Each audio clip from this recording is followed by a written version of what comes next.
हरे कृष्णा। विष्णु जिनका नाम है, बैकुंठ जिनका धाम है, जगत के उन पालनहार को हमारा शत शत प्रणाम है। वरदनी एकादशी के शुभ अवसर पर भगवान श्री हरि विष्णु और माता लक्ष्मी का आशीर्वाद आप पर और आपके संपूर्ण परिवार पर सदा सर्वदा बना रहे।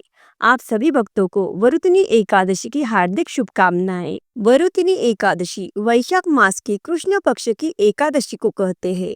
मान्यता है कि धन की कमी को पूरा करने में यह व्रत बहुत प्रभावी माना जाता है।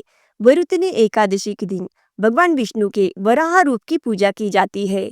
इस व्रत को करने से कन्यादान के समान पुण्य प्राप्त होता है। वरुतनी एकादशी का व्रत रखने से सौभाग्य मिलता है और सभी पाप धुल जाते हैं।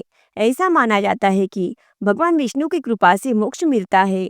वरुतनी एकादशी व्रत बहुत फलदायी है। अगर किसी ने गलती से कोई पाप किया है तो वह भी खत्म हो जाता है। भगवान विष्णु के आशीर्वाद से वरुतनी एकादशी व्रत करने वाले को मोक्ष की प्राप्ति होती है। इस दिन व्रत करने वाले को व्रत कथा पाठ अवश्य करना चाहिए। आइए जानते हैं वरुतनी एकादशी की संपूर्ण कथा। वरुतनी एकादशी की व्रत कथा। प्राचीन काल में नर्मदा नदी के तट पर मानधाता नामक राजा राज्य करते थे। वह अत्यंत दानशील तथा तपस्वी थे। एक दिन जब वह जंगल में तपस्या कर रहे थे, तभी न जाने कहां से एक जंगली भालू आया और राजा का पैर चबाने लगा। राजा पूर्ववत अपनी तपस्या में लीन रहे। कुछ देर बाद पैर चबाते चबाते भालू राजा को घसीटकर पास के जंगल में ले गया। राजा बहुत घबरा गया, मगर तापस धर्म अनुकूल उसने क्रोध और हिंसा न करके भगवान विष्णु से प्रार्थना की। करुण भाव से भगवान विष्णु को पुकारा।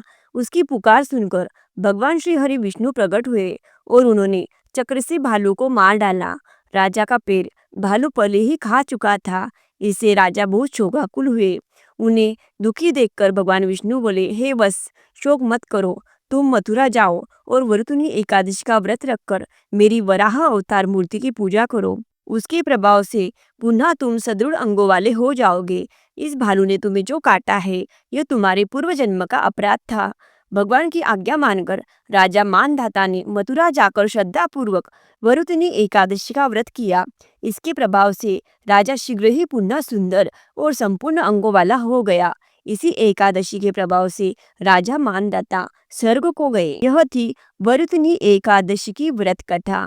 अगर कथा अच्छी लगी हो तो चैनल को लाइक, शेयर और सब्सक्राइब करना ना भूले। धन्यवाद। हरे कृष्णा।